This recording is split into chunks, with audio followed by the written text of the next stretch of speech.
Seigneur,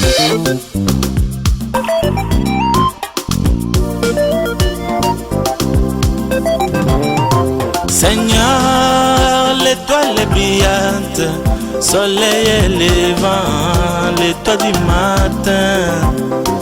Seigneur, l'étoile est brillante, soleil et levant, l'étoile du matin. Papa na yembelio. Seigneur, l'étoile est brillante, soleil et levant, l'étoile du matin. Olona kumisio. Seigneur, l'étoile est brillante, soleil et levant, l'étoile du matin. Yone moninga nanga. Seigneur, l'étoile est brillante, soleil et levant, l'étoile du matin. Yone molingwa solo. Seigneur, l'étoile est brillante, soleil et levant, l'étoile du matin.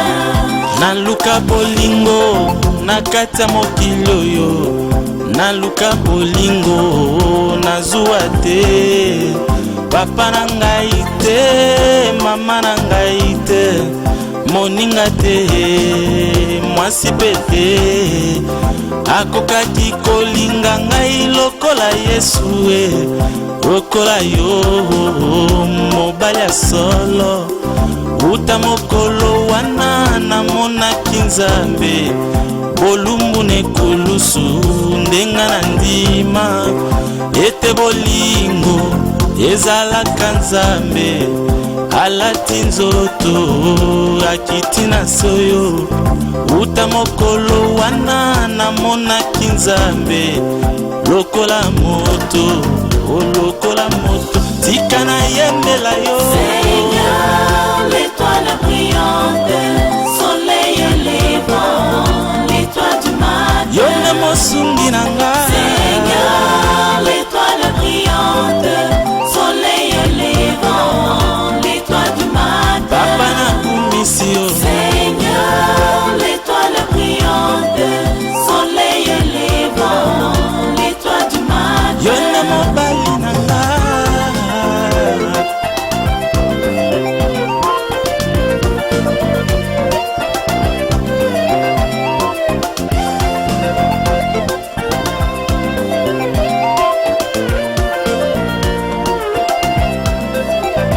Nzambe azalaka nkosi na kanda na yo, oboma bikolo.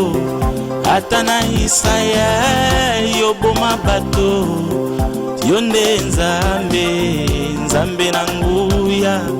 Pona lisiko yokomaki mpate, okiti na se oyo nkolo. Yango nde bolingo Moïse ndeyo, otiki ndako ya nkembo na yo. Ndako ya mokonzi yokiti epai, epai ya bandeko na yo mpona lisiko. Yango nayembaka, nayoka soni te, nayemba nesengo, nabiki ngolu, tika nayembela yo. Seigneur, l'étoile est brillante, soleil et levant, l'étoile du matin. Tika nayembela yo. Seigneur, l'étoile est brillante, soleil et levant, l'étoile du matin. Yone mosungi nanga. Seigneur, l'étoile est brillante, soleil et levant, l'étoile du matin. Papa yo bonga nanga.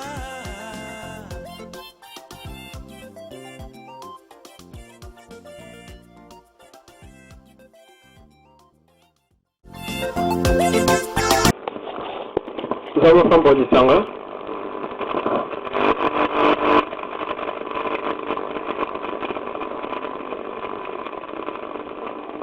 Tozokoma na ite na biso. Lolobeli mosusu. Nous continuer introduction de Bandaki. Introduction sur les amba apesa makoki weko suka lelo. C'est un avis du sujet. C'est un amama la likamela dans le bi. Dans le poteau. Tout le monde a qui la fois passée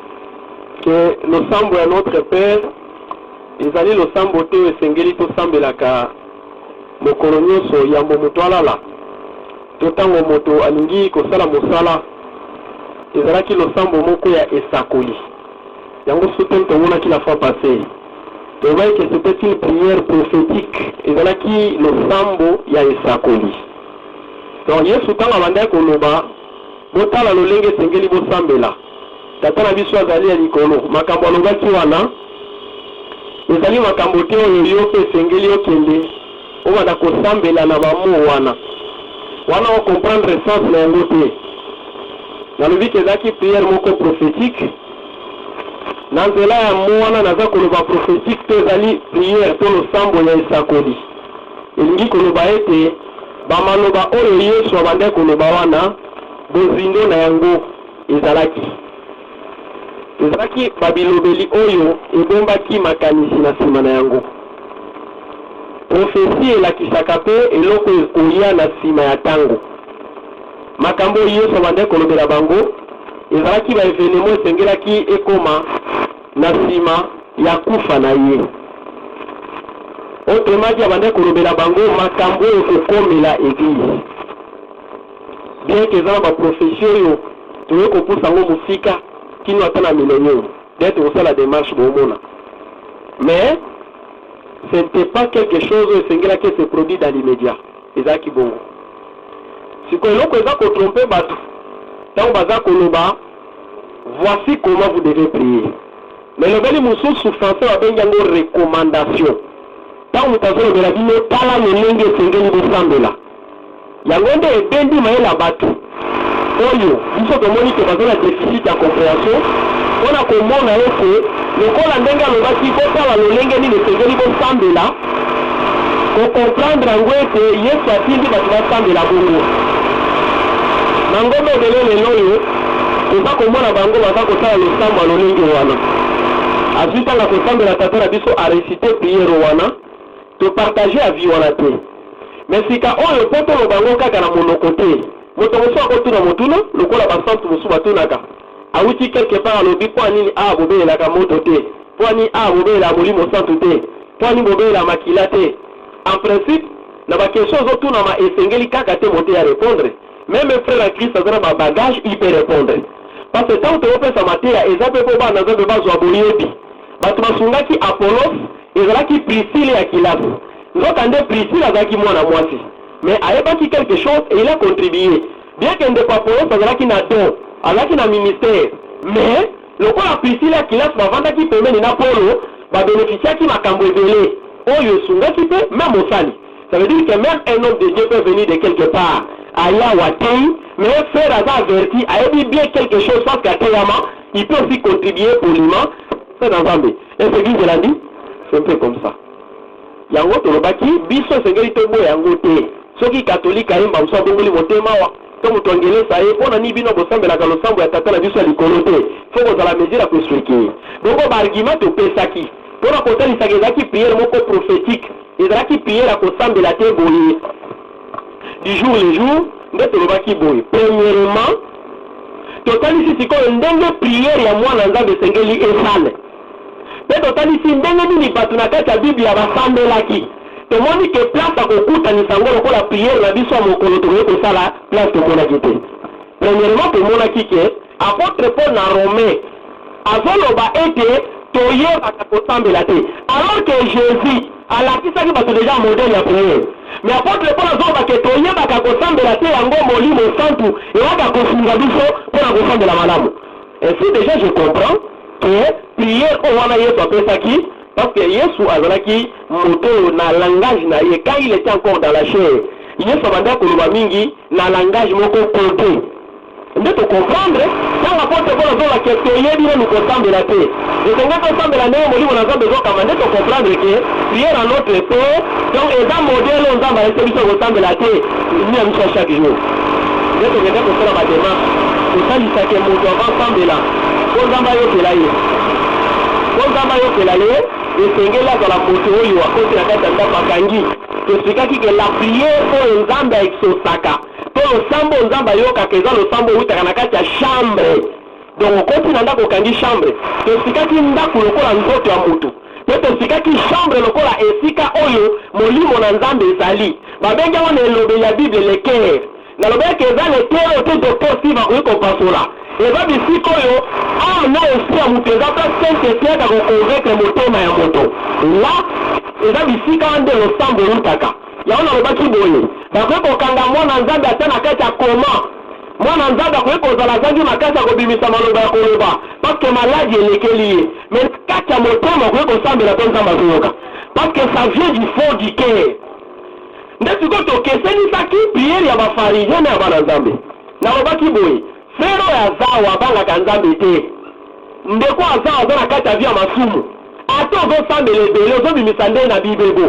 nzambe ayokaka priere ya bibebo nzambe mpona ayokaka priere eutaka na motema zoka priere ezouta na motema ezoleka mpe na bibebo nzambe azozwa lokumu mais ya de ces personnes oyo priere ezouta na motema te parce que outa na motema veut dire une prière qui vient du Saint-Esprit. Alors so osambela bongo te okobimisaka bibebo oyo mpona abimisa bibebo moto nyonso akoki kosala yango wana priere ya bafarisien po bafarisien bongangana bango etalaki lolenge ya libanda bongo ya biso tala nde lolenge ya kati lelo frère nzambe azobanda nano kotravaye ya moto bongo libanda ebimi yango tozomona basi baosala ba 40 jours ya jeune tozosala ba 80 jours ya jeune bato baza kosambela aza vi mabe azona bakisi na ye aza vi mabe azotambola vi ya bondumba na ye me akoya azosambela kutu koleka bino bato oyebanga nzambe maloba rapide mais en réalité c'est des prières que Dieu n'écoute pas yango bible ezolobake libotana bazohonorenga kaka na bibebo voye mais motema na bango eza mosika na ngai ça veut dire que ça commence d'abord par le cœur tomonaki ana asalaki priere nzambe ayokaki mais azokoka kobimisa maloba malamu te bien aimé dans le Seigneur d'ailleurs la prière efficace eza priere ozouta kati na motema moto okoki koyina motu bosolaka na yebi ete opotaki mpe na motema te mais tosambela mpo na yo misi mpe maloba ebele na munoko mais quelqu'un qui du fond du cœur eza na bato bakoki kozala na pasi lelo komona kati ya motema azosambela aza koka te kobimisa maloba te à cause ya pasi mais d'ailleurs c'est des prières comme ça que Dieu écoute efficacement donc nzambe azosala alliance mpe azotia so na ye marque na kati ya mitema na biso yango babi vos corps sont les temples du Saint-Esprit fo kobatela nzoto na kati ya vie ya piété na kati ya vie ya sanctification ntango molimo na nzambe eza à l'aise oza na bapromese topesaki acte oyo ndenge bantongo bazosambela bazotambola conformément na makomi batali promesse absor bazwi sans interprétation yango yango na bayeke quand on prie on a le Saint-Esprit parce que Saint-Esprit yaka te derrière place moyingi eza te Saint-Esprit c'est là où il y a la prédication de la croix bongo ntango sikoyo oza na connaissance ya évangile oza na molimo santu nde ozosambela conformément na bapromesse ya bible c'est la prière que Dieu écoute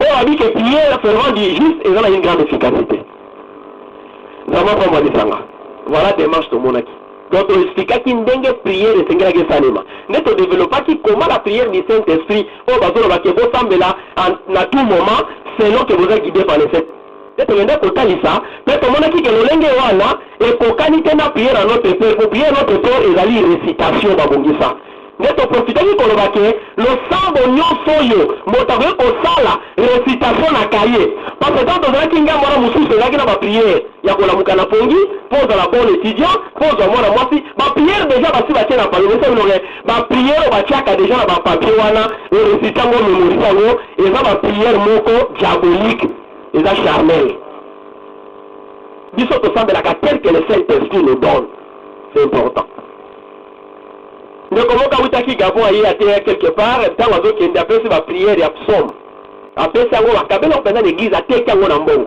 obotaka te il te donne extrait moko ya psaume abeti yango na ordinateur il donne des gens je vous dis que wana eza initiation à la magie bakoteka priere lolenge wana te nese bino que même intention ya priere bapesi frère avec le Saint-Esprit bakosambela te yo moko te chacun suma yango tolobaki soki ezala bongo te soki lolenge na biso ya priere to priere ya notre père ekutani ata te yesu abungisaki maloba na ye te donc abandaki koloba maloba me maloba wana eza ya bozindo moko esakoli ete eglise elandi yango nde tozwa ntango ya kobanda koexplike ntango alobaki ke ton nom soit sanctifié nde sikoyo avant tokoma lisusu na kati ya bozindo lelo tozokontinue na kati ya introduction me tozwi sute mosusu Soutien tozi lelo, montre-nous le Père.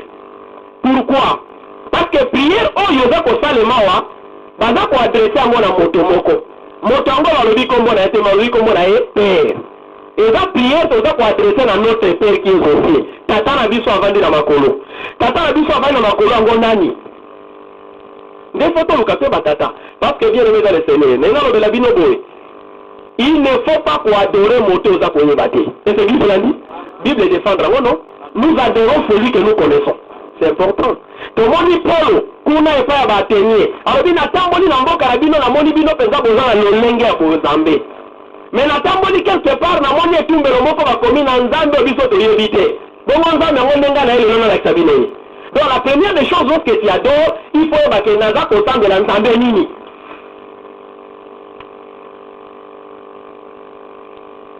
Bazui moi si moko elongi kitoko balobi mama abota Yesu yeyo bato bazosambela mais bazo batenge nzambe basambela bazo batenge bazosambela elima bazo batenge Maria oyo basambelaka wana azali déesse bazoyeba bango te donc bazosambela elima sans le savoir. Moi j'ai prouvé que eza elima parce que lelo soko olingi makango aboki osambeli Maria akolinga yo. Mon sang ndenge nini wana Yesu dede qu'est-ce qui prouve que ça Marie a été au maman botaki Yesu parce que Bible dit qu'il est réservé na muto akufa mbala moko kaka après quoi vient le jugement. Donc Marie a fait andivela ki Yesu akufa na nkunda ata mutu moko te na nkunda wasi akufa bongo babele na lisusu ye ya lola ezalaka te ata pepo mais kaka mutu akufa c'est quoi le problème là. Mais lorsqu'on prie Marie et Marie répond c'est quelle Marie? Attends le va présenter Paul na photo tala au prière à Santo Paul tant bon semble la wana Paul te est-ce que on dit on semble la moto boye bité wana elima prière ne c'est que prière ya basantu on ensemble la prière ba Saint Valentin on va dire que biso fête ya ba mourir tous ces gens là d'abord en réalité ne sont pas des saints parce que comme ka basantu fonctionne à l'ipéa. Oh, l'idée, on va dire que nous avons l'idée de nous aider. Donc, comme on va sortir à partir de la matinée, on va sortir à l'école. Oh, la matinée, on va sortir à l'école. Place et bembezali. Oh, tant que bembezon, voilà, c'est la cour. Oh, la place, c'est la prédication. Bon, c'est qu'on a prédication, on va dire qui va s'amener bougie, va s'amener Maria, va s'amener lui. Va comme il va sortir dans les années. Donc, on dit en réalité, ils ne sont pas des saints. En noirita. Avant, on s'en soutient, on dit. Ceux qui va mettre ma fille pour le bakaja, donc mon centre. Parce que nous avons un kilo comme bakaja. Bah esclave, nous avons fait ma casse. Pour dans mon centre, ils ont ma casse à mon tout les années lité en des autres nous sommes mon centre. Yango lelo, tout le monde a dit que prier, on ne peut pas faire prier na rythme et récitation T. Avant de couler, la papier c'est qui va prier. Te bloquer qui va prier. La prière ya lukikili ya bantumwa parce que ngana yeko lina kikongo ya katolika lukikili ya bantumwa pozo ya baptême bozo kanga ba prière ba bisambu ya ntandu donc bozo mona pasa ko bloquer le ko bana bozo préparer session bozo kuna ba komo tuna bino réciter lukikili ya bantumwa o réciter yezo bota mapi na Nazareth bona on a mettre le lobi makambo wana après oza dino kula. Est-ce que vraiment ça peut passer comme ça? Kolega bongote. L'adoration aujourd'hui c'est un problème du cœur, frère. Même Baba, Nazon di Makobika. On va réciter notre Père et Makobika parce que ceux qui ont témoigné sincère devant Dieu, ils ont d'accord au vent d'Akatinaï. Vous voyez, ce qu'on pense, tant que dans la carte, il y a vie à sanctification. Mon livre, on sent déjà Katinaï. Même l'opposant au banda, aux actes méditer, ça constitue une prière pour Dieu. À ton Baba, à ton activité, mais quand tu penses aux actes au là, de ton intérêt, c'est un mystère. Dans ton livre, on sent tout le monde. Là, on va dire que l'Esprit de Dieu nous rend des témoignages. On a attrapé des questions. Première des questions, Balobi, na loba qui n'a l'été à l'angaïté. Frère, ceux qui avaient un pidic, avaient fait la prière, juste de passage, nous avons koyoka été. Tolo banini, na quelques personnes au baebi, avec qui tomo sa nzambe, atamboli mabe, elingi koloba nzamba koyoka no sambo na été. Na loba qui pas tellement comme ça. Nalingana kesenisa bato bazosala prière ya libebebo nde natiaki bango bafarisien natiaki bango mpe bato nyonso bazona kosambela bisiko molimo ya nzambe eza te bongo molimo nzambe nzambe azotiango na mitema prière nyonso esalama ya bibebo nde nalobaki boye losambo ya notre père eza losambo tout le monde peut le faire impudique sorcier quoi prononcer notre père à la divinité et c'est des prières que Dieu n'écoute pas. Dieu ne peut pas répondre à l'impudique. Et quand j'ai dit impudique dans ce contexte-là, nalobaki moto aza mopakano azobiki la viwama. C'est important. Mais un frère en Christ ekoki kokomela ye. Jean lobi ke nazolobela bino te po bosumuka po mona nzambe asumukaka te. Déjà la croix est arrêtaka lisumu. Eza mpona mwasi azotanga makila soki atelamba lisumu makila ekatama. Là c'est un fil qui prouve qu'écoute na nzambe. Mais la kati ya parcours na marche ekoki kokoma la mwana nzambe kiasumuka. Et quand l'enfant de Dieu asumuki, quand il prie, Bible dit que nous avons un avocat auprès du Père. Parce que bébé en Zambé, même quand on va traverser l'ombre de la vallée de la mort, Zamba Tigagaïté. Que sans seulement reconnaître peut s'humilier.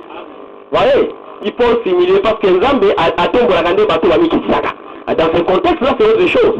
Quand vous avez un souci, le David, donc David s'est humilié, il a pleuré devant son Dieu. Yango Bible dit que celui qui a vu son péché obtient miséricorde. Oyo alobaka lisumu na ye nde nzambe ayokelaki asalaka ye ngulu atombolaka ye. Donc wana eza contexte mosusu. Mais puis que j'ai cité natangi sonse to nini wana eza moto aza mopakano aza na vie ya lisumu nzambe akozwa molimo santu na ye te avandisa na moto ya ndenge wana. Parce que le fils est saint. Alors dans ce contexte-là, maloba ya kobimisa na munoko okoki kobimisa yango ebele. Okoki kosambela même rapide koleka kutu ser na nga mimina. Mais Dieu ne va pas écouter ça parce que eloko ezoimpressionne nzambe eza bibeko te. Nzambe ayokaka prière kaka soki okoti na kati ya chambre. Na chambre nde nzambe ayokaka.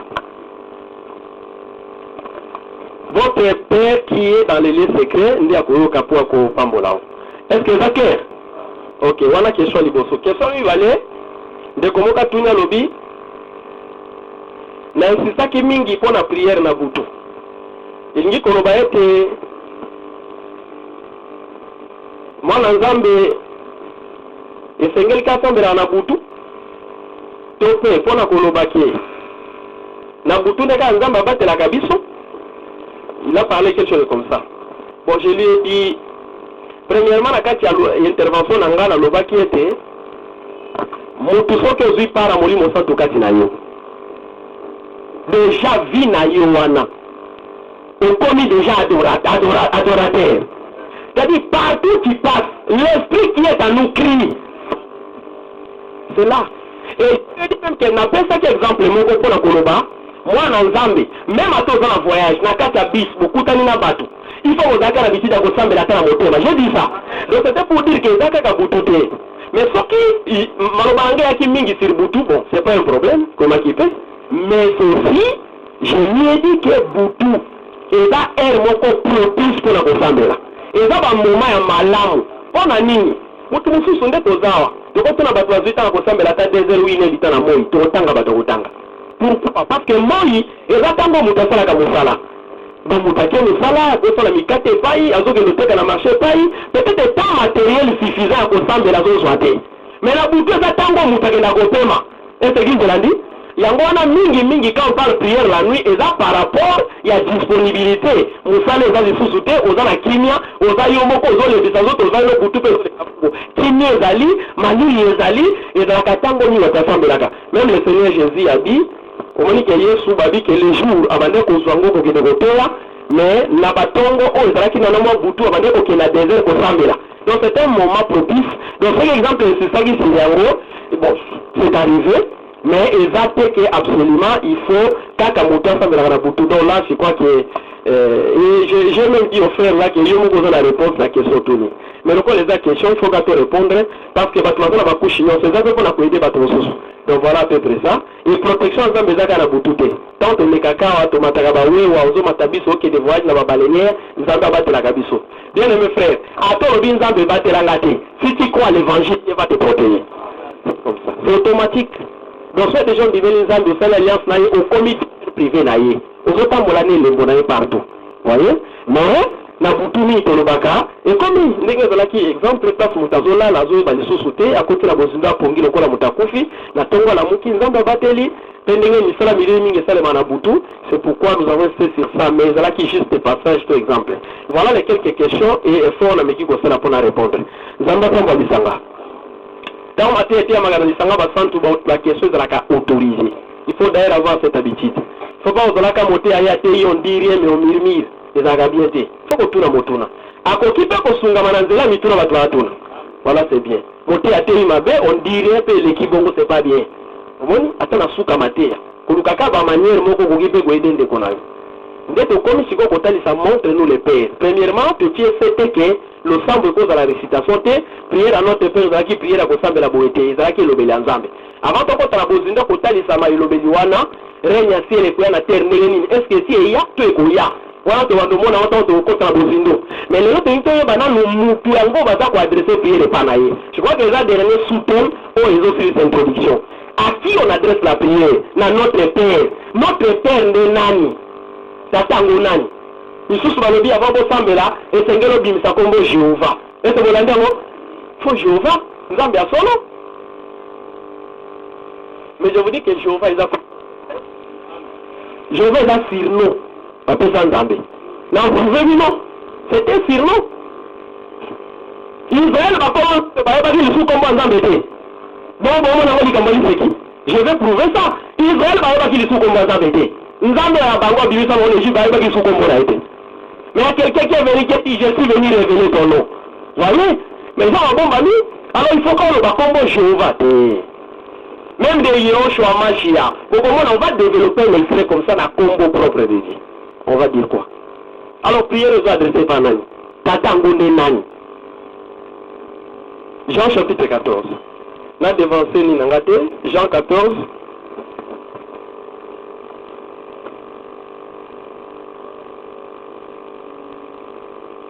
Verset 7 à verset 13. Aujourd'hui Jean 16, verset 25. Donc Jean chapitre 14, il n'y a pas un bien-aimé qui peut écrire. De Golino Bokoma. Bokoma.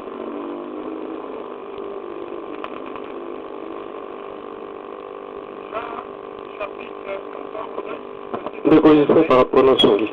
Jean 14, verset 7 à verset 13. 14, oui. Jean 16, verset 25. Total les deux versets. Nous disons au nom de Jésus-Christ. Total na kombo na Yesu. Si vous me connaissiez, Soki boyeba kingai. vous connaissiez aussi mon Père. Bolingaki pe boyeba tata na ngai. Et donc maintenant vous les connaissez et vous l'avez vu. Ok. Nzokande sika oyo bino boyebi tata na ngai pe boza komona ye. Philippe atuniye yo pe omonisi biso mingi na tata na yo mpasi. Tata na kotuna tata. Lakisa biso kaka tata yango bongo ekoka mpona biso. Donc pendant que Jésus va côté à bango, bazala kotikala na qu'est-ce que c'est. Pourquoi chaque fois na kosenga na tata? Oyo tata kopesa bino. Tango na tata Philippe alobi l'équipe. Lakisa biso tata bongo ekoka mpona biso. C'est-à-dire que totikala na ba qu'est-ce que c'est wana. Alors tata wana nde basenga ki ke bosambela tata ya likolo. Nde Philippe a tuni question tata. Continuons. Il y a si longtemps que je suis avec vous. Yesu ayanoli Filipo. Uta kala wana naza na bino elongo. Et tu ne m'as pas connu, Philippe. Otikala koyeba ngai te Filipo. Celui qui m'a vu a vu le Père. Moto amoni ngai amoni tata. Comment dis-tu montre-nous le Père? Ndenge nini oza koloba lisusu lakisanga. Autrement dit, question na yo Philippe eza ordillé. Bien aimé, c'est sérieux, hein? C'est sérieux. Donc Philippe, depuis longtemps, on va dans Nanga, c'est qu'on y va regarder. Bien aimé frère, faut y avoir man, il faut me sacoler le vélo à la mana. C'est ça. Et quand tu vois que je suis dans le Père et que le Père est en moi. Qui peut expliquer ça? Non, il y a évité que Nga Nazana Kata Tata fait Tata Zakati Nangai. C'est profond, hein?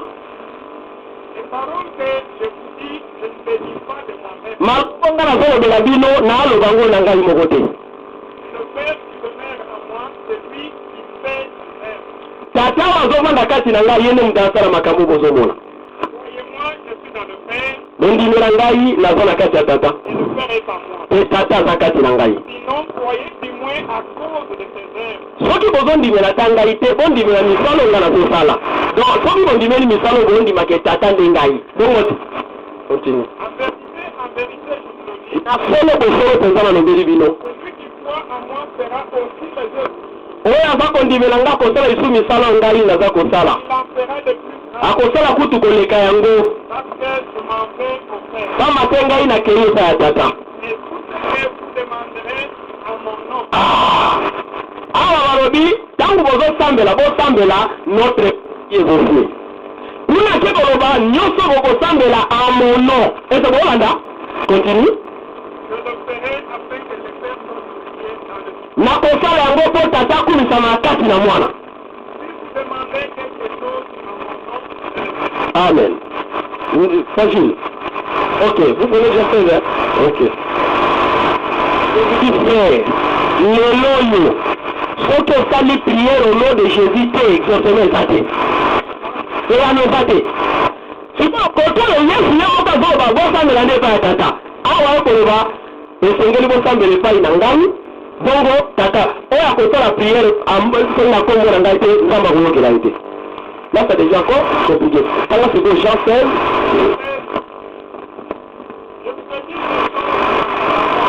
Nalobeli bino makambo oyo na masese.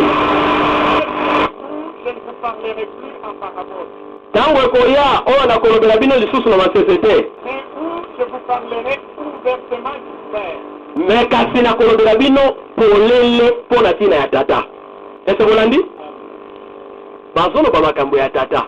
Yesu alobi jusqu'à sikoyo ndenge nalobelaka bino makambo ya tata alobi na kosenga na tata nalobelaka bino yango na masese. Ese gisi nandi? Me ntango ekoya oyo nakolobela bino lisusu te na masese mpo na ntina ya tata. Autrement dit nakolobela bino polele tata nde nani. Ça veut dire en d'autres mots ntango ekoya nakofongola mayele na bino mpo bokata ntina ya tata nde nani. C'est clair. Ça veut dire déjà jusque-là, il y a encore un séminaire qui est la prière moko prophétique. Parce que déjà le thème destinataire à prière, parce qu'on adresse prière à Père. Père yango yesu moko alobi ke ezali elobeli ya kobombama. Mais ntango okoya na kofongolela bino, c'est-à-dire que prière ezalaki na ntango nango te. Lorsque nous étions en train de parler, tosolana bandeko na ngai na Kinshasa, ntango nzambe apesaki kofungwami ya lite ya oyo tobanda kotitre yango le ciel sur la terre. Lite ya oyo eza tata ya lola tosambela priere epai ya papa ya lola. Papa ya lola nde verset de faire prière sur la terre. Donc ça le ciel sur la terre. Tato avandaka na lola il faut règne na ye kita na mabele. Est-ce qu'il quitte? Tout est quitte. Voilà pourquoi mon frère Jean-Paul va les frères. Or l'église du Seigneur c'est le ciel sur la terre. Ciel sur la terre, Wana. D'ailleurs je vous dis frère, c'est le ciel sur la terre. Vous dites non? C'est le ciel sur la terre. Vous êtes dans le monde, vous êtes dans le monde. Tout vient du ciel. Maintenant, patrouille, tu vas faire là. Ok, c'est ça l'église. L'église de Koliama par mobilité. C'est le Père du ciel qui va donner le pain. On peut venir chaque jour. Vous voyez ma parole? Ok. Tango koena kolobela bino ponene pona oyo kila détail. Mon frère bien-aimé. Ezala prophétie moko na mukanda Malachi. Elobaka boye. Ete namoni na poasa. Nzambe aye kokota na kati ya tempelo na ye. Prophétie moko eza na Malachi bongo. Na poasa, soudain, l'éternel Dieu aye kokota na kati ya temple na ye. Bien-aimé dans le Seigneur, cette prophétie ezwaki accomplissement na yango na ebale ya Jourdain. Na ebale ya Jourdain, Jean-Baptiste amonaki mobali moko aye liboso na ye mpo abatisa ye. Bongo ntango Jean-Baptiste amoni mobali oyo alobi ozwa koluka kobatama engala bacha ndenge nini parce que yo leki ngai alobi te makomi ekokisama. Vous savez, dans l'ombre, Moïse azalaki leki par rapport na Aaron. Mais pour Aaron, pour ta musala de Ndaga, Moïse sengelaki asokola ye. Bon, toki kama komi ekokisama, bokanga na mai. Bazui babwaki na mai. Yesu abimi. Oh, binaki na mai, c'était Jésus. Cette église de l'a dit? Ok. Jusque-là, à comment qui Jésus-Christ était. Moto Marie abotaki Jésus. Prophétie est claire. Un enfant nous est né, un fils nous est donné. Ok. Si abotaki enfant, aboti mwana, aboti là. Alors, quand vous êtes sauvé pour la miracle, bayuda batuni Yesu. Salela biso ekamu iseliboko. Yesu yanoni bango, bobuka tempelo oyo nsima mikolo misato na kote misango. Ebeti bayuda libaku. Balobi ndako po batenda ngo tosalaki 46 ans. Bongo mobali oyo azoloba ke tobuka yango na nsima mikolo misato kotonga. Lokola lobela Yesu ezalaka masese. Bakataki tina nango te. Mais kitile lobi na se basosolaki te kabanda koloba na temple ne eza nzoto na ye. Ok. Donc je comprends que le temple c'est le corps du Seigneur Jésus. Ok. C'est le temple. C'est quand on a comment Zambé avoir beaucoup de temple. C'est ça non? Ok. Jean-Baptiste a dit temple, la boîte qui temple la maille. C'est le corps. Maintenant le temple est sorti. Accomplissement prophétie à Malachi. Bamoni yawe Nzambe. Akeko kote na kati ya saint temple na ye. Tangu Yesu abimi na maille. Temple bimi. Siko esengelaki Nzambe ya Israël. Ake le koko na kati ya temple. Bien aimé bamoni makolo fongwami. Nzambe avanda na likolo hein. Bien aimé, je vous dis que quand Jésus se promenait, c'était le ciel sur la terre. Bon dis non. Nzambe avanda kana lona kokilo la terre. Et vous savez, c'est pourquoi mon sakola lobaki que ndaku physique oyo ekoki ko contenir Nzambe te. En réalité, frère, Nzambe avanda kana la banzoto abato. Avanda kina vase kaka moko. Vase ngo epanzana akabona ndamu. En réalité, l'assemblée des saints de l'Utima, eza encore ôté dans les biseaux. Sauf que l'ensemble de Tanzanie, l'assemblée des saints Tanzanie. On dit non, maintenant ma kena nzambe na ye, je donne à kena nzambe na ye, ou à kena nzambe na ye, awe tikali ma beli à l'Utima. Bantama bakoya baso sumba banyei, tant que to komboli, tant bino boyende lisaka zongi. Les tabernacles qui démontables étaient dans le désert. Bakaboli tabernacle ndambo ndambo bamemi ete yo memi nzambe na inja wa memi nzambe na bugu de buzala tout ça juste okutani l'assemblée zongi. C'est pourquoi je vous disais que frère bakoki ko pekisa biso porta to kanga mais adoration na bandu ndeko kanga wate parce que bisika basatu baza parfois au matin parce que Dieu a pris l'esprit à Dieu na kati ya batu ndambo. Mais le grand mystère nango ekoki sabaki na Jourdain parce que dans le Jourdain eza sika au temple tango bimi maintenant yawe sengela katika pale ya sainteté na ye aya kovanda na kati ya saint temple na ye. Jean-Baptiste akamwe makolo ya lona efongwami bamoni ebenga ezokita. Bien aimé frère, quand l'écriture dit en lui na kati na ye ezalaki na litondi ya bonzambe, ça veut dire quoi? Lito, plénitude de la divinité. Mais tout était en lui. Bien aimé, ne pas accepter que Jésus-Christ est Dieu. On a déjà n'a qu'à battre tout pour la révélation. On comprend de l'autre côté? Maintenant, en ce moment, la comati Jésus-Christ. Toute la plénitude était en lui. Avant de Moussala. Je fais encore une autre démonstration. Nous avons demandé combattre à Israël. Somme 23, je crois. David a béni berger. Alors dit l'Éternel est mon berger. Yahweh azali mobateli nangai. Na kozange loko mon côté. Azo mangana matita mobile. Azo mangana ba vers pâturage. Alors béni nzanga Israël est berger. Tout Israël va qui parce que berger veut dire protecteur. Berger mutazo batela nyama. Berger mutazo lingate ke ngombolo ayalia. Donc ba ki kende toza moto moko akoki kobatela engumba te soki yawe ye moko te ye nde mobateli na biso sécurité ezali nzambe ata naza liboso ya balu nzambe moto akobatela ezalaki psaume koko na bango david ayema na kobima na molimo santu bazalaki korepete yango bien aimé likambo etamusi eza nini un jeune homme de 30 ans il vient dans sa prédication on dit moi je suis le bon berger Israël aza na notion parce que mobateli ya bato azalaka moko nzambe mais Jésus dit moi je suis le bon berger naza mobateli mpate abakisi ya malamu hein?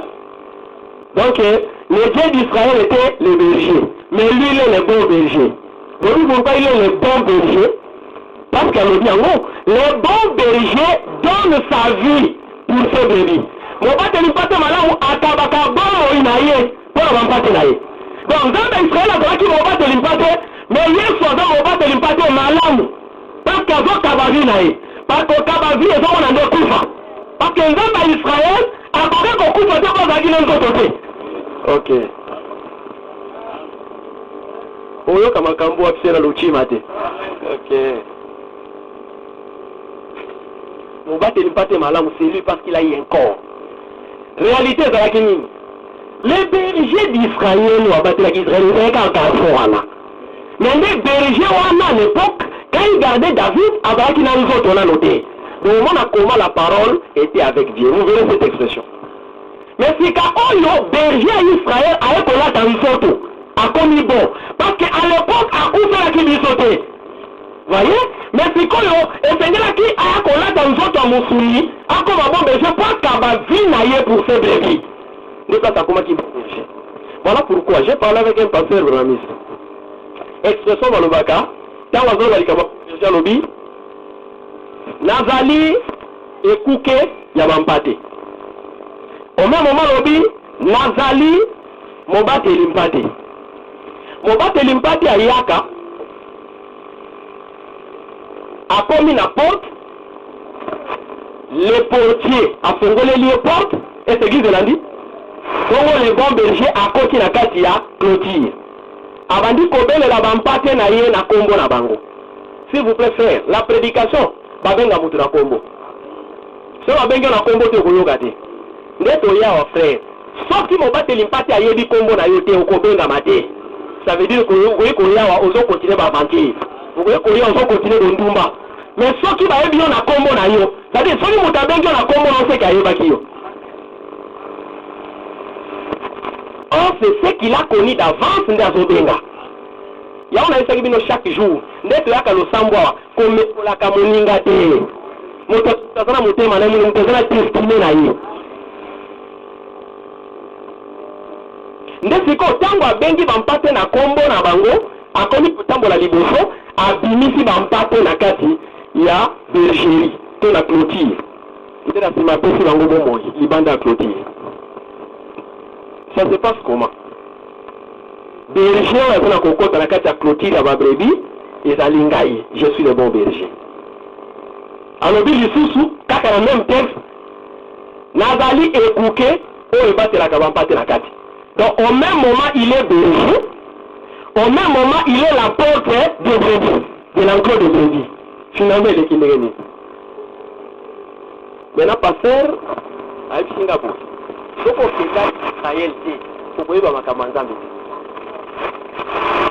mpona Israël sikoyo apesinga po aprouvenga apesinga écriture alobi omoni balobi il est la porte yesu alobi aza ekuke ya clôture ya bampate parce que eloko oyo banda aleka ndeki omoni ndenge sikoyo tokóma lelo na système ya baparking oyo kotiki bakamio na bino to na sociat na bapolice na ntongo boke kozwa à l'époque na Israël bazalaki koparke banyama eza na enclos moko ya monene clôturé na porte na gardien moto azobatela porte sikoyo bozokende na banyama na bino botiki na ntongo chaque berger azoya aye abengi bampate na ye po bampate bayebanga moto so olesa bango nde abimi akiolesa bino na butu bayeba tie alors miyibi mpe bazalaki miyibi akoya akoleka na porte te parce que bayebi atikaki banyama te akomata siko na clôture ake oyiba c'est comme ça c'est pourquoi yesu apesaki yango na parabole sikoyo ye alobelinga boye yesu alobi aza porte yesu alobi azali berger comment ça peut s'expliquer ye moko azala berger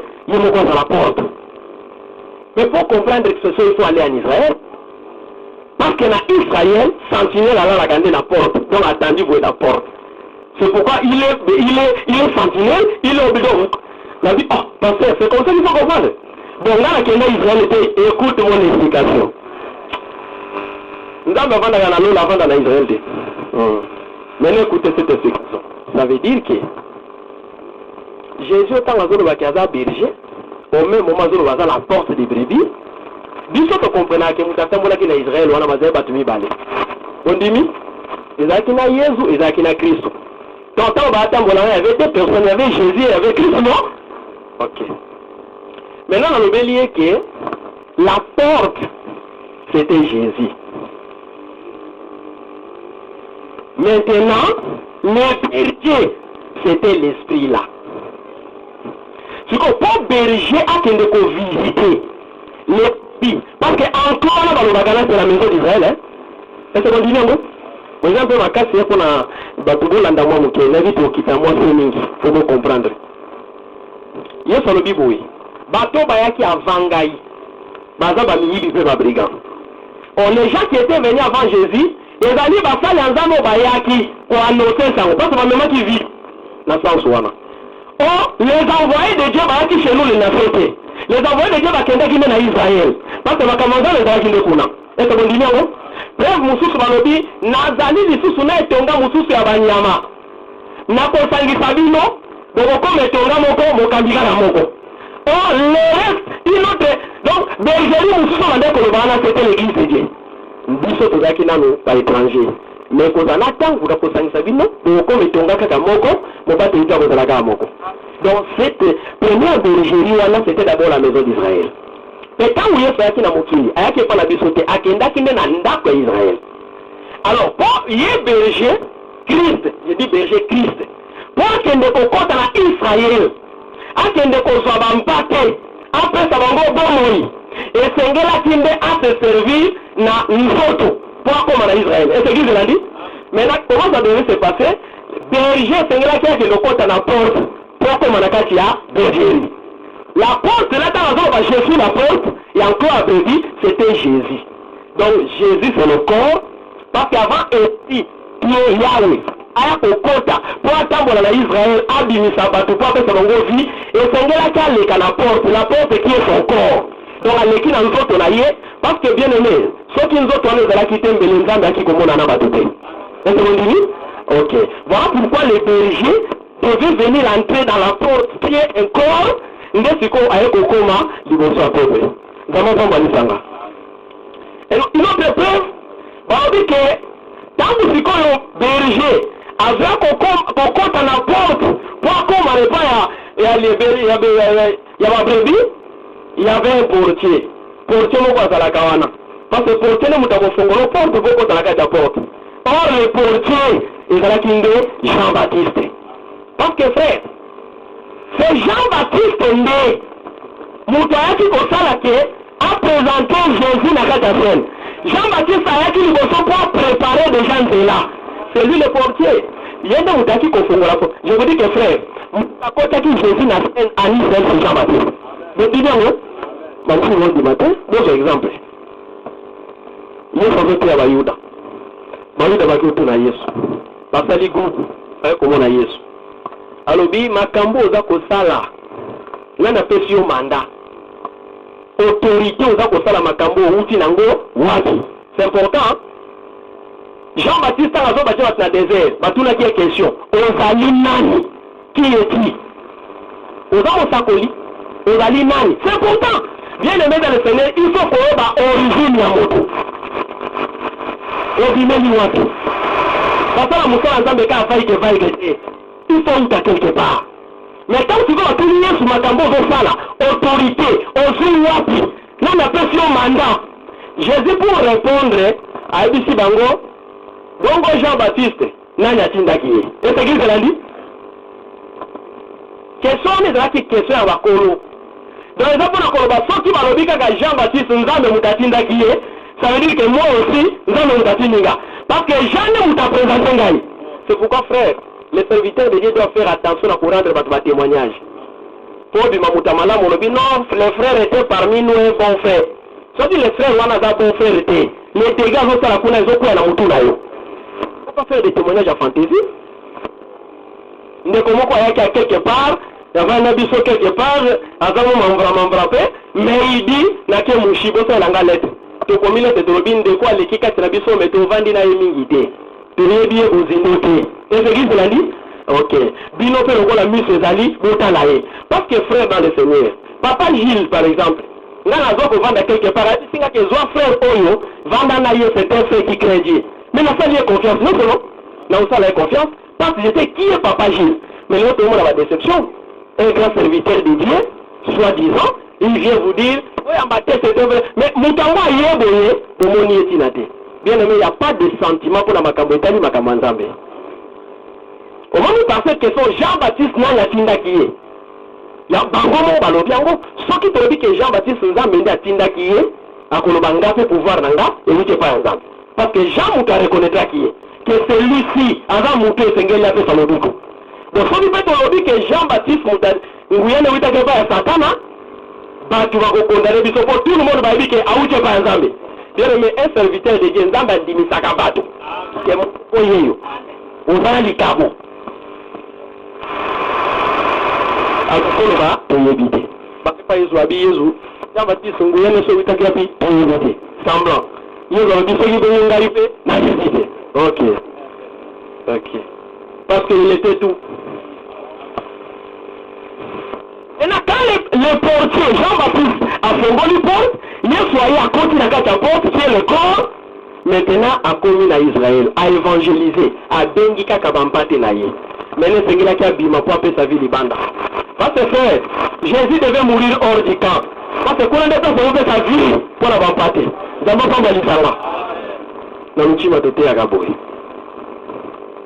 Si qu'on a quitté nasi, pour vous comprendre que père ou ande kolobawana, ezalaki nde ye moko Yesu. Na kati na ye ezalaki na tata, alataki nzota libanda. Mais bien, même quand Jésus mourait, sur la croix, ezalaki nde bah comme il faut flageller, bah comme tout, il y a sa poussée qui a dit, mon Dieu, pourquoi m'as-tu abandonné?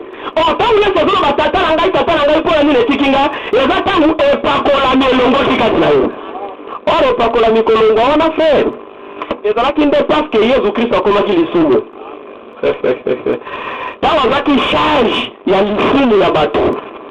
Et c'est là qui se colle, il faut qu'on a bâti Kango parce que comment tu y cabot. C'est ça. Alors, c'est quand on voit son envoyage, tata, pour la nuit de Tikingaï. Tatande, Abimaki. Bien aimé dans le Seigneur. Nous avons vu que là qui motive, on battu là qui Israël, ou à cela qui mine, il y a un an d'Akoma qui monte. Ésaïe chapitre 9. Bible dit que moi, na moka bobotama, bakodenga ye Père éternel. Et c'est qui nous demande? Père éternel veut dire quoi? Donnez des explications. Mokenya batatamboli boye, na mai. Mokenya batatamboli na kaka batu. Anyena batu mifuni. Alali na batu. Bien aimé dans le Seigneur. Les mystères ya lobi qu'on a vu sur ezande nzamba mi komisa ke loko pamba. C'est pourquoi moi dans nzamba so ka zana nature wana tia kondi ba simplicité pour douter na yo. L'orgueil n'est pas la nature des enfants de Dieu.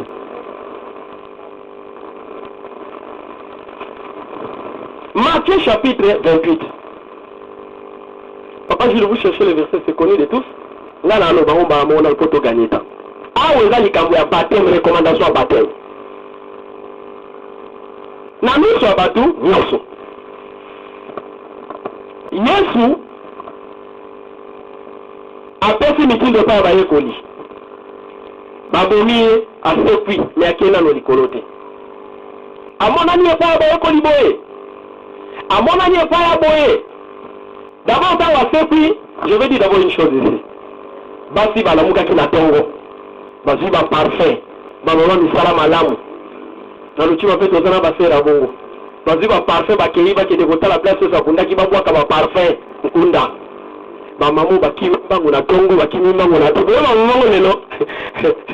Baso wa ba te aga wana verse na wa saka tuya. Mon frère. Est-ce que tant où ça fait quoi qui? Est-ce que le monde qui m'a pas dit quoi? Mon bali mon monde qui est. Bien aimé dans le Seigneur. l'émancipation de la femme et la parité et oui, na séjour des morts. Bon, dans la tunique question boy.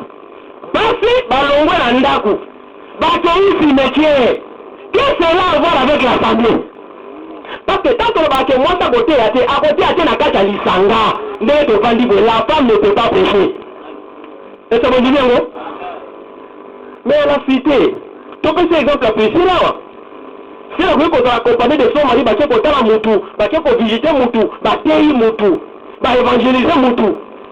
Ne pas oublier son fallon là, c'est l'œuvre de rites.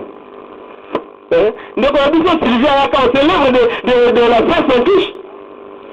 Moi, ça veut qu'on le belle moutou vers ma campagne d'Ambé. Après son invitation, à expliquer quelques versets. Ce n'est pas un problème. Mais nous, bah, sans tout hasard réunis. Le côté de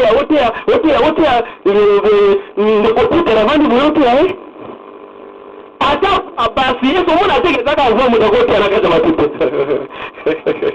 Dieu a créé les gens et il nous enseigne à partir de ce qu'il a créé.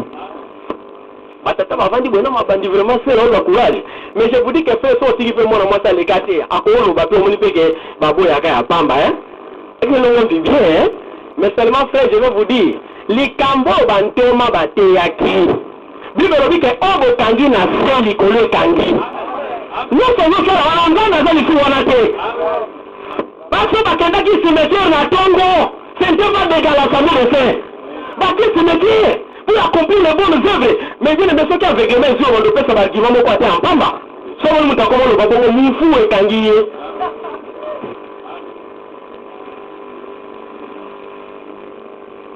Maintenant Jésus réveillé des morts. Il s'est commis au tambola. Tant que amoni va frère, amonani na nani, amonani kuna. Après ce meeting dans la vie, et c'est là qui va que nous coûte na Galilée, Sikakola. Tous les disciples, Mbango, destination Galilée. Après ça qui va une indication sur la colline, Oyo, Bakuta Anaï, Baekoli Bae Bavanji. Au même moment, parce qu'il y a un mouton à Pénaka, la promesse naïe, Bamoni, l'homme du milieu, l'homme qui marche au milieu de cette chandelier d'or, église de Koko et à terre, parce que Moutabat est là, la gâte à Nibarade. Dans la monnaie Bango, quand seulement ils ont vu que c'est le Seigneur, Bango nous sommes Foukami. Et l'église l'a dit. C'est ça le sens d'adoration. Hein? Dans la bimela qui va Philippe Landa, dans le Thomas Tchakite, vous voyez que les gars qui, dans le Yéso quoi apparaître, Thomas Tchano a mis sa pinayo. Alors, mon Seigneur est mon Dieu. Vous vérifiez l'écriture. Abi, yo, pour mon endimi.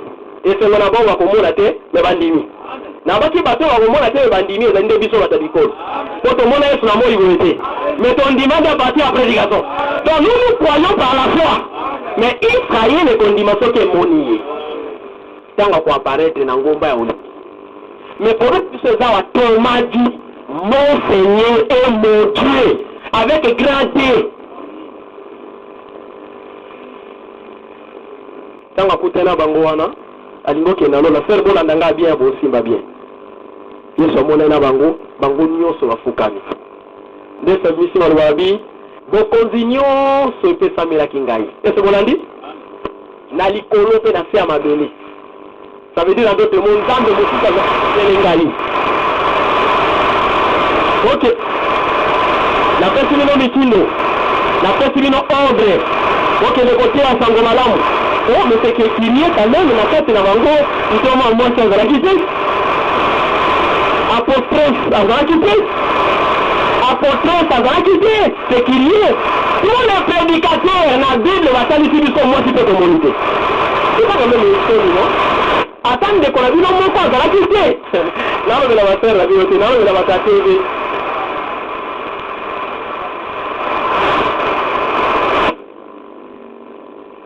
Donc, il y a des combats qui s'abango.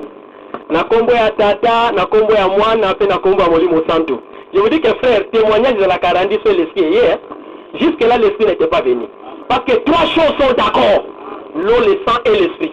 Ah, le sang était versé, mais Molimo qui t'a noté. Il y a encore parabole. Donc il y a des combats qui sont combo ya tata, ya mwana pe Molimo Santo. Mais voilà, ça va tout ça. Et quand il commençait à parler, puissance de l'éternité. Et il Simbi a bandit comme. Bien aimé dans le Seigneur, nous croyons que gloire au Bananza Metokobi qui ne coquin à Makangano qu'il était. Moutakele l'engamadi sur la Ganzambe. Mais quand il dit que Kokanate n'a gloire au Kobi qui est là-bas. Mais à partir de quelle force Jésus a élevé? Et encore, tous les disciples mis sous fixés vers le ciel. Parce que nous l'a mis sous terre. Pour la commune à l'Ikal, en mot, on dirait des hommes, mais Lia. Nous croyons que le véritable Élie, c'était lui. Ok. Qu'on confonde Elia qui n'est qu'à tenir. Non, parce que mon corps, qui personne n'est monté au ciel. Si ce n'est le fils de famille. Donc, Elia, on va dire, ombre. Le véritable Élie, c'était lui. L'Ikal, on a monté, parce que mon aki, l'Ipata, mon corps, est zingi. L'Ipata, ça a mouillé bien. Parce qu'il lié le déroba. Ok. Or, on a eu Bagangombe, ça fait. Tant que faisait, tant que Saint-Esprit qui t'a qui fait une gombe. Ok. Donc, on m'a sangé à la Gandawa. Patalouti makalo lendo, kalo lendo, l'autre. Bisous de ton secret. Tout le monde est Dieu donné, vie secret. Ok, nous avons la chose, c'est ça Dieu donné. Ok. Frère, l'ordre donné, pour vérifier l'écriture, vous allez trouver au nom du Père, du Fils et du Saint-Esprit, on a indiqué. Premièrement, dans la recommandation, ce qu'on a une ligue, à l'objet, c'est ça non? Attendez, vous recevrez une puissance. Vous dites, mon y a qu'à t'habiller, on est au raison. C'est la promesse. C'est la mine. C'est la celui qui s'est expliqué. C'est le Saint-Esprit. Parce que le qui tango moli mo sante koya et kola ki sabino ba makambu oyo na lobela ki bino il va vous rappeler et à côté à bino toutes choses. Bien mes frères, l'adresse à koye ba le Saint-Esprit, c'est là où il y a l'enseignement. Saint-Esprit explique. Les lois si le Saint-Esprit va dire pourquoi il s'abat.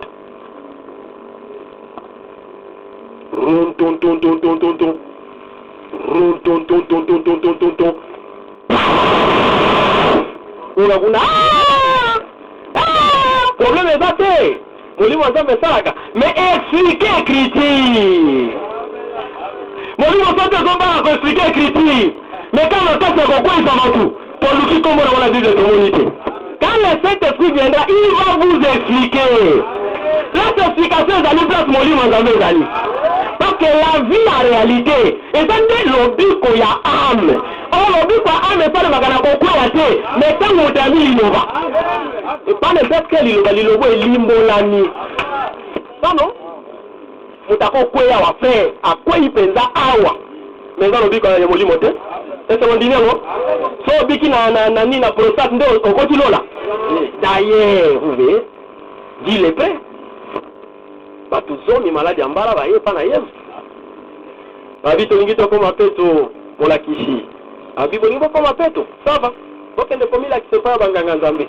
Kaka ba tourner boy. Bakomi ko kende, bakoma ki la distance lo bola na quand ça daga na se a Omoni so ngoke pa fe beta. Clotilde mo ko hopo mo ko za kawana. Hopo agoko tanyo ale boy. Distance awo za kilo kwa mabo. Moment de Naloba vraiment dit Nazaraki, c'est comme ça. Quand ils arrivent comme ça, malade en bas est qui? Abio, Tobiki? Malade en bas la Tobiki? Oh! Maintenant, le 9 octobre, où est-ce qu'il est là? Où est-ce Zongin-Bok? Où est-ce qu'il stade qu'on a un match? Où a match à Barcelone?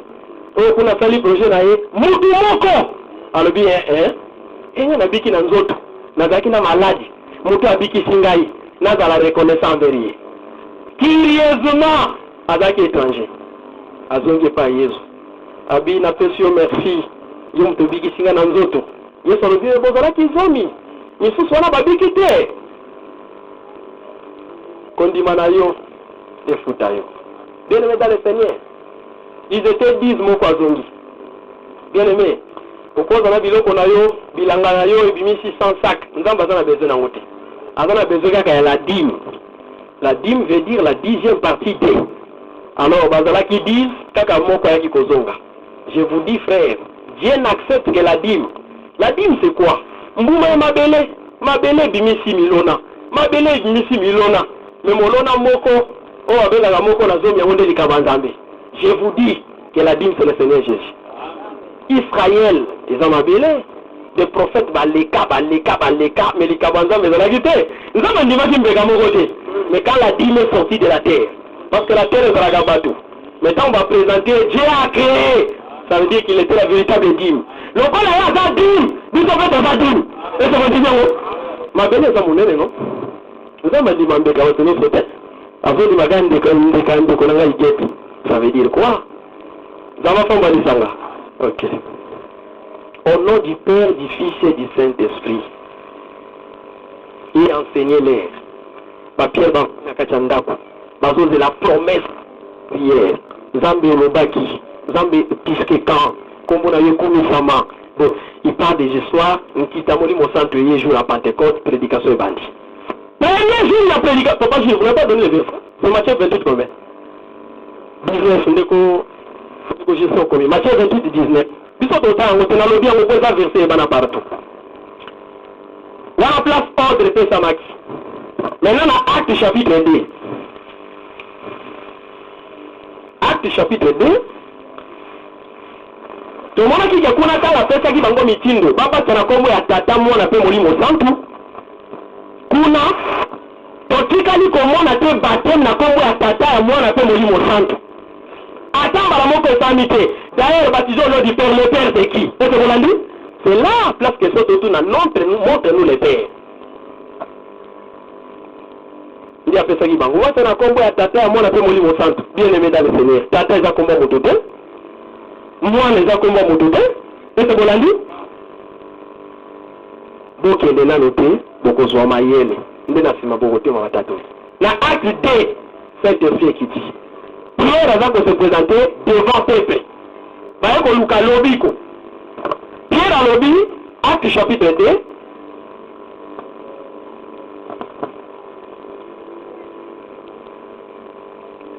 Acte chapitre 2, verset, je crois 37. Nous lisons Acte 2, 37e verset. Amen. Après avoir entendu ce discours, Simana bango koyoka litea oyo Petro ateyaki. ils eurent les cœurs vivement touchés. Mitema na bango esimbamaki makasi. Et ils dirent à Pierre et aux autres apôtres, Oyo balobelaki Petro mpe bantoma misusu wana. hommes frères, Bandeko balingami. que ferons-nous? Tosalako nini? Pierre leur dit, Petro alobeli bango. répentez-vous, Bobongola mitema. et que chacun de vous soit baptisé au nom de Jésus, Mpe moko na bino ozali batisi na kombo na Yesu Kristo. à cause du pardon de vos Po ete péchés. bozwa bolimbisi ya masumu. Vous recevrez les dons du Saint-Esprit. Mpe bokozwa likambo ya molimo santu. Nzambe apambalisanga. C'est 37 à combien? Acte 2, 37 à combien? À 39. Comment ça à 39? Le Justin. Acte 7 et 2, 37 à 39. Pierre oyo azalaki na Yesu. Pierre oyo alobaki pembe brebi batela bampate na ngai. Pierre oyo balobelaki eke napesi yo fongola oyo kokanga na se likolo ekangi. Pierre wana oyo aza mokonzi eglize ya Rome. balobela biso ke Pierre azalaki pape. Ese bondimi yango? Bondimi yango? Premier pape azalaka Pierre. Soki na Rome eza na église oyo monene babe yango Saint Pierre. Mais tomoni Pierre, Yesu ake Pierre amoni bokilo na ye maladi. Asambeli mpona bokilo na fièvre. Tango na mukanda machi. Bokilo ya Pierre elingi kolekisa moto abota mwasi ya Pierre. Est-ce bolandi? Ça veut dire que Pierre était marié. Donc on a tuni motuna. Pape ya liboso marié. Ba pape ya sima ba célibataire. Au pape liboso ngi na kuvana bana. Je ne sais pas. Faut pas inventer des choses. Wana kutuna nanga musika. Papa liboso atei baptême au nom de Jésus. Est-ce que tu peux la dire? Bien aimé dans le Seigneur. Kozala mwana ya na makambo nzambe ezalaka mwana ya nzoto te. Kozala mwana avait dit avant son enseignement. Mais laissez que les pierres ont pris. Bata qui bouge, mon frère. Wobi bato bachaka bougie pour nani. C'est qu'un chandelier. Et les gens sous bougie te copier en auto. C'est déjà allumé dans nos cœurs. Ça va pas balisanga. Vous dites que c'est la zaki pas batté. OK. Papa liboso a été la chemise. Bon, c'était pas chemise, vous comprenez là. Ils ont qui à l'époque. Papa là, on a remis côté à la sultan. La doctrine des démons. Ils ont consisté à Koboya Koba dans les autres. Koboya Koba dans les autres, vendre pénier. Moto partout, wa. Ça veut dire balaka kamagambo la sila. Est-ce que vous l'avez dit? OK. On a Koboya Kosala Kindumba, faut lui montrer des pégissaires. Ils ont couvert. Couvert ni na couvert, mais tout le monde va en bas sur le pantalon, comme on a dit la gâte à couvert. Parce qu'on a dit la gâte à couvert. Il faut que tu sois quelqu'un la clôture ou à chambre. On va dans qui la chambre? Ouais. Le Saint-Esprit, nous devons arrêter ce qu'on dit. Pierre aïe, à télémi, batuni question. Tout ça la nini pour te bika. A dit donc la montée manabino, moko nabino zali bâtissa au nom de Jésus pour le pardon des péchés. Bien aimé frère, pardon des péchés peut ça maga kaka na kombo na Yesu. Mutu no so ndenge toza ozali bata na kombo ya tata mona pe molimo santo. Yebake osali dans l'alliance sans embêter. S'il vous plaît au nom de la vérité. Parce que pardon des péchés peut ça maga kombo ya père la fille c'est au nom de Jésus. Si vous êtes saliboué, kuna balobi batisa na kombo ya tata ya mwana pe ya molimo santo. Koto yo Pierre alobi batisa na kombo na Yesu. Yo ya yokaki ordre wana na kibomoto. Yo balobelaki 10 jours après abati na kombo na Yesu. Ça veut dire quoi? Pierre abosalaki abosalaki. Molimo santo yaki kolobela ye na litoyi. Bon mais en foule je parle en parabole. Tout le vieux Dieu donné. Mais en particulier, nous voyons que le Bélaï est dans la Kanako na Yesu. Ça veut dire quoi en d'autres mots? Ça veut dire que le Père là, c'est Jésus. Fils Wana, c'est seulement lui Jésus. Le Saint-Esprit est jamais. Au fait que ça, quand on est pas qu'il y a dans la qui, il faut aller qu'il y a. C'est comme ça. C'est pas le chiva. Vous comprenez les gars? Ok. Donc, vous allez me supporter dans les cœurs. Mais je vais stimuler Bananzambi. Ça veut dire que Père Wana Balobaki est allé Yesu. Fils Wana est allé Yesu. Saint-Esprit Wana est allé Yesu. Jésus est tout en tous. Si tu as paix, c'est ce que nous avons que Yesu Christ est moi Nzambe. Yo mo santo zo qualité ya kobo ya ngote. Est-ce que vous dit? Jésus est le Fils de Dieu. Mais Jésus est aussi Dieu. Maintenant il faut seulement expliquer comment Nzambe. C'est ça le problème. Comme ça, la dépassé, nous allons venir sur le Ndimana, nous pouvons les faire bon. Parce que place, on a Akangi, sinon c'est Missato. Donc, on a combo à Tata, on a fait Molimo Santo. Et on a bâti ça. Attends, écoute, tu as un combo à moi, la toilette. Donc, on a un combo à Yesu. Ça veut dire que Yesu a Tata, à moi, on a fait Molimo Santo. Il y a des mots qui l'ont gâté. Acte 16 et 15. Pour la ligne qui est votée. Malobi que Molimo Santo, et Pekissi, qu'on est doté à l'ambogoté. Pour la freiner. A changé Mboka, oui, ce qu'on a qui est de côté. 15e jour, à l'ingénieur qui est de Babi, l'esprit de Jésus lui dit ne va pas. Et pour qui c'est le sous. 3e jour, à l'ali, à Moni Nandoto, Macédoine Mokalobi, il y a côté de la crise, accompagne de Nzamba Sengiwa qui est de côté à la Macédoine. Pourquoi le Mélanga? Molimo, sans tout, et qui ça qui est premier jour. Ah bon, il y a dit que Nzamba y n'a pas à côté. À l'ingénieur qui est de côté, sous Molimo et Ayezo et Pekichi. Ça veut dire quoi? Pour on a qu'à qui n'a pas de million de balais. Na Molimo Ayezo, na Molimo Anani. Il y a un seul esprit. Vous êtes église de la vie? Tant que nous allons vivre, c'est un prix moi qui vis, c'est Christ qui vit à moi. Au même moment, nous avons le Saint-Esprit. C'est-à-dire, quand la vie sort de la Ghana, Christ, la Saint-Esprit. Sans qu'on comprenne en Ogongo, c'est une théologie. C'est une théologie. Ça veut dire que le Christ en nous, là, qu'on dit, c'est le Saint-Esprit en nous. Nous avons commencé à vendre les livres, on a pété. Nous avons commencé à vendre les livres, parce que va dire que ça peut être qui n'a pas de lien. Donc quand on peut-être parce que quand on le sent beauté. Et Jean chapitre 5 verset 20. À tout comme l'écriture a collé les pots quand on va comprendre. Soit aux yeux seulement à père, ma fille, son frère, on peut faire des temps et des temps. depuis l'ancienne alliance, David, Salomon, tout ça, c'est beaucoup de démonstrations. Et c'est une introduction à l'ité à Nabiso. Donc, on va mesure wana. Mais, boya, tout le monde passe sur la nyama uta yenga. Bomona makambo yezo bande koloba. Izalaki nini. 1 Jean 5 verset 20. Je pense à mon vieux Kaboza. Verset 20. Kanga chango cercle. Wana to zaragana argument koloba te mwana mwasi kanga verset chango cercle. So mutachete ni sanza mbete pesae. Aso na écriture wana. Nene mulise. Ah moli mo sa teseye. Nous savons aussi que le Fils de Dieu est venu Toyebi te ke mwana na Nzambe ayaki. et qu'il nous a donné l'intelligence pour connaître le véritable. Le véritable frère, pour y avoir le véritable Dieu, il faut fils de Dieu appeler ça intelligence. Et comme on a dit, c'est-à-dire comprendre que Jésus est Dieu, c'est une question de révélation. Toyebi ke mwana na Nzambe ayaki pe apesi biso mayele. Pour ton sens sur le véritable. C'est-à-dire que tant qu'on a qui va vous que de battre la combat, t'attends à faire au lit l'intelligence n'était pas encore venue. Mais bon, qu'il n'aime pas bon, c'est là. Quand l'intelligence est venue jour à Pentecôte, nous avons dit que Yézouana, au Gomona qui boit d'Agotambola naïe, Kaka Yowana, le Père. Le temps où il y a qui dans le bon pour les pour ce qui concerne le Père. Allez-y. Et nous sommes dans le véritable en son Fils Jésus-Christ. Et qu'on a dit na kati ya Nzambe oyo solo na nzela ya mwana na Yesu Kristu.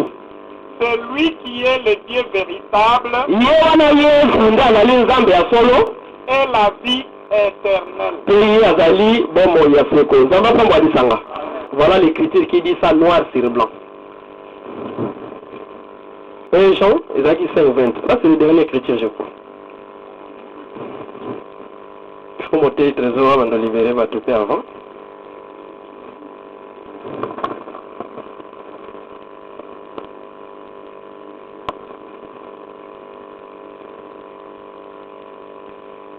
Ok. Versons parole de vie. Nous le savons, le Fils de Dieu est venu, moi Nzambayaki. Il nous a donné l'intelligence pour connaître le vrai Dieu. Après ça, il solo. Et nous restons unis au vrai Dieu. Peut-être Kangani Nzambe solo par son Fils Jésus-Christ. Lui, Jésus, il est le Dieu et il est la vie pour toujours. Dans ma forme de sang. Dans la version semée, au moment de critique, c'est Jésus est le vrai Dieu et la vie éternelle. Ça veut dire quoi? Il est le Fils, il est aussi Dieu. Et ce qu'il l'a dit, c'est important. Il y a les pères, les pères, et la kaka yé moko. Mais mystère est anime. Tant que vous êtes dans nos autres langues, on va y colinailler, et c'est là qu'il y a le bango pour les pour la gambetta tata. Et c'est là qu'il y a nous à la glorifier. Parce que Yesu azozo akombo eza likolo bakombo nyonso nsima na ye kokufa mpe atombami likolo ya tata na ye. C'est en ce moment que l'adoration kobanda. Parce que frère, gagne à s'élever, tant qu'on a les polités, et comme ils étaient à mon été, bandeke bakoko ya likolo na ngote. Et c'est qui cela dit? Gagne à s'élever dans la plus petite des semences, mais premièrement il faut kondama. Tant qu'on connaît qu'au c'est la résurrection. Parce que kokufa na ngo grain tant on va donner c'est la mort de Jésus. Tant aux autres bima, c'est la résurrection. Mais son nom est cola, plus que tous les arbres du champ. Parce que Jésus dépasse tous les prophètes. De comment Abraham a son nom de Konanga Didi, le fongola que j'aime beaucoup. Alors, il que Abraham a fait le miracle plus que Jésus. Mon frère était scandalisé. Je te donne un exemple. Abraham est mort, il est parti. Jésus est mort, il est réveillé d'entre les morts à Kangami. Bien aimé, à ta comparaison, à ta qui fanatique, à où elle écrit. Tu n'as niveau wana, où lui-même dit que la personne a comme la commune à Jésus. Yo mon divino ko ba gele oyo, atma miracle ko le ka Jésus, ça veut dire quoi? To ko mingi bo ba tulelo. Bazon di mela na mate na motei. Bandi mera motei te, motei za vase. Et c'est mon divino. C'est que le trésor à longueur wa mutumuso akoloba. C'est ça. Kondima yangu ya ndenge nini oyo? Église ochana na boche photo mutu. Boche photo mutu na Yesu. Ça veut dire quoi? Bon, c'est l'autre. Bon, le pembeni ya pasola bilamba na Corinthe.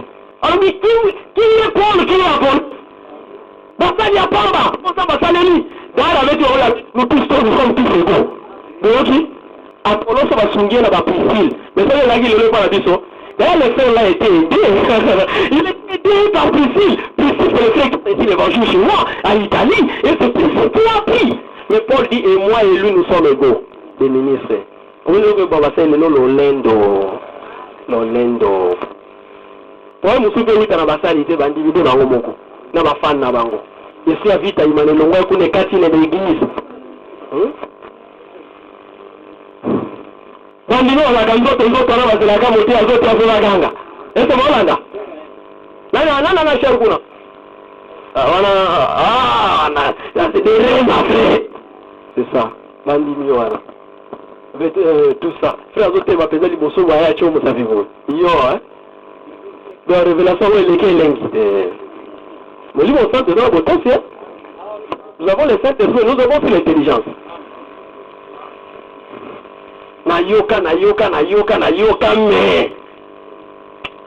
Timothée Yohana Kuna Alobaka. Ça c'est un frère qui m'a dit, Timothée Yohana Kuna, mais celui-ci parle. Et c'est la différence là que nous parlons.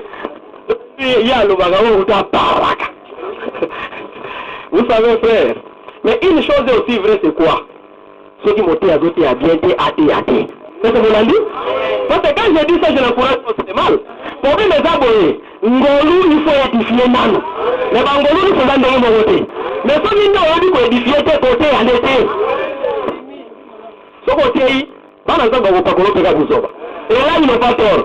Dieu consacre la chair. Bisoto c'est là, on binit sa maille. Bisoto mais on va présenter. Non, c'est Maravanda. Voilà pas encore au boudéo. Et on va faire un lobani. Nous avons beaucoup d'années comme nous avons c'est ça. Parce que pour la balam fait la tous à balam sur les élèves. Mais c'est Angela qui a mis les élèves. On a yaka de monter et ça fait un nini. Oh, nanyo.